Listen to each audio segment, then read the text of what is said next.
presentation that we got, you know what I'm saying, in Philly. So I'm going to come out of chapter 18 of my book,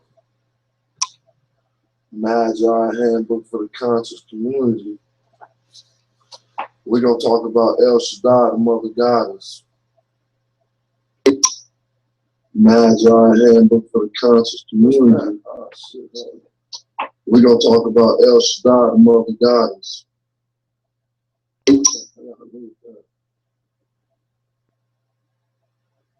Damn, let me get back to it. All right. So we're coming up out of this, and I was just practicing for my little, like I said, presentation in Philly. I'm just doing this for the fun of it. Get my bars up. It has been argued that the God of Abraham, Isaac, and Jacob was not Yahweh. And it is quite plausible that the mother goddess of ancient times was also venerated by pre-Mosaic patriarchs.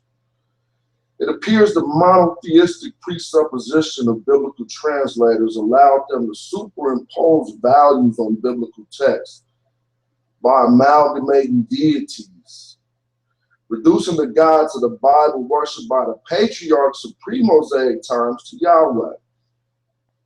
It is my contention that El Shaddai was the feminine epithet that signified the mother goddess, Nana.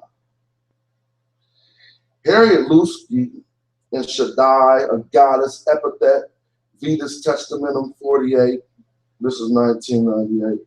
She contemplated if El Shaddai was a Semitic goddess Ashura. Lusky demonstrated the translation of El Shaddai as Yahweh was based on priestly tradition. Scholars estimate these priestly sources were composed from 900 to 500 BC. Contemporary sources list the dates of 2091 BC for God sending Abram to Egypt. I argue that El Shaddai possibly was a goddess to the patriarchs of the pre-Mosaic times, and that the monotheistic disposition of the authors of these priestly traditions, or the authors of these priestly sources, created a literary effort in promulgating Yahweh's veneration. This demoted other gods to being mere epithets for Yahweh. This was the cause of El Shaddai, or the priestly narrative, being reduced to Yahweh. And then we can see Exodus 6:3, where it reads, "And I appeared unto Abraham, unto Isaac, and unto Jacob by the name of El Shaddai, but my name Yahweh was not known to them." The above verse is a priestly account used to amalgamate Yahweh with El Shaddai. It really makes no sense because, as I will detail later, Yahweh reveals his name many times before Exodus 6:3. Next we see Genesis. Actually, if anybody wants to follow along, you can go to rapgod.wordpress and put in El Shaddai and just see this article I placed in my book.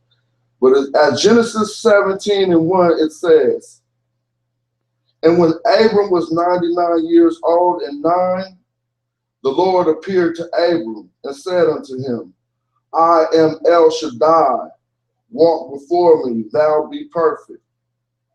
So regardless if Exodus 6:3 attempts to amalgamate Yahweh with El Shaddai, let the verse establish that neither Abraham, Isaac, nor Jacob knew Yahweh, but they worshiped El Shaddai. I asked,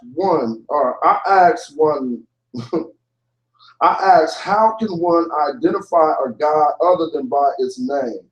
It is taught that Yahweh is an omnipresent, all-knowing God, indiscernible by boundaries, with no corporeal effigy, represented by no graven image. Then knowing Yahweh before knowing his name could only be done by identifying that the laws of Yahweh are the same laws one followed prior to knowing the name of Yahweh. I hope that wasn't, I hope we understood that. I'm gonna just try to go over that again. because this is what I'm asking. I ask, how can one know or identify a God other than by name? So right now, take away the name of any God, and I want to know how you're going to identify that God or know that God. It is taught that Yahweh is an omnipresent, all-knowing God, indiscernible by boundaries, with no corporeal effigy, represented by no graven image. Then knowing Yahweh before knowing his name can only be done by identifying that the laws of Yahweh are the same laws one followed prior to knowing the name of Yahweh. At a prior point in time, when one did not know Yahweh's name, no comparison could have been drawn between El's laws and the laws of an unrevealed God. The similarities and differences between the laws and separate deities causes one to say one God is the same as another God. Again, the similarities and differences between the laws of separate deities causes one to say one God is the same as another God. But if the latter does not reveal himself for comparison, supplementation, or amalgamation is impossible. Even though the narrative contradicts this, Yahweh supposedly did not reveal his name to anyone but Moses. So how then could Abraham have thought El Shaddai was Yahweh? That don't make no sense. It's so easy when you start detailing it.